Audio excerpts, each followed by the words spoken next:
L'horloge de l'Apocalypse, c'est une invention scientifique. Ils ont imaginé un cadran et lorsque cette montre va approcher les 24 heures, c'est-à-dire minuit, ce sera le seuil de la Troisième Guerre mondiale, la guerre nucléaire. On est actuellement à 23 heures, 58 minutes et 30 secondes.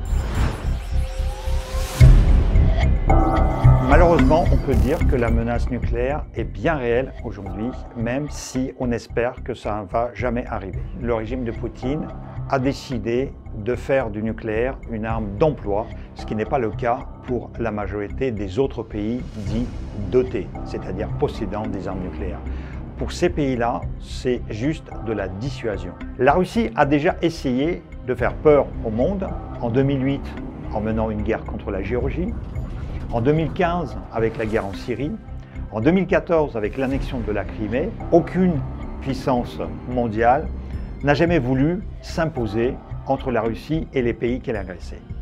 Cette fois-ci, derrière l'Ukraine, il y a une coalition mondiale de 54 pays qui représente plus de 60% du PIB du monde, mais aussi de la puissance militaire du monde. Donc Poutine est-il vraiment fou ?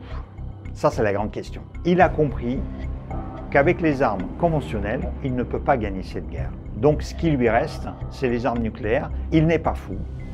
Mais en même temps, je suis persuadé qu'il n'est plus rationnel. Et s'il se sait acculé, alors là, il est peut-être capable d'appuyer sur le bouton. Comme je connais le régime de Poutine de l'intérieur, dans mon livre, vous trouverez des réponses que d'autres ne peuvent pas vous donner.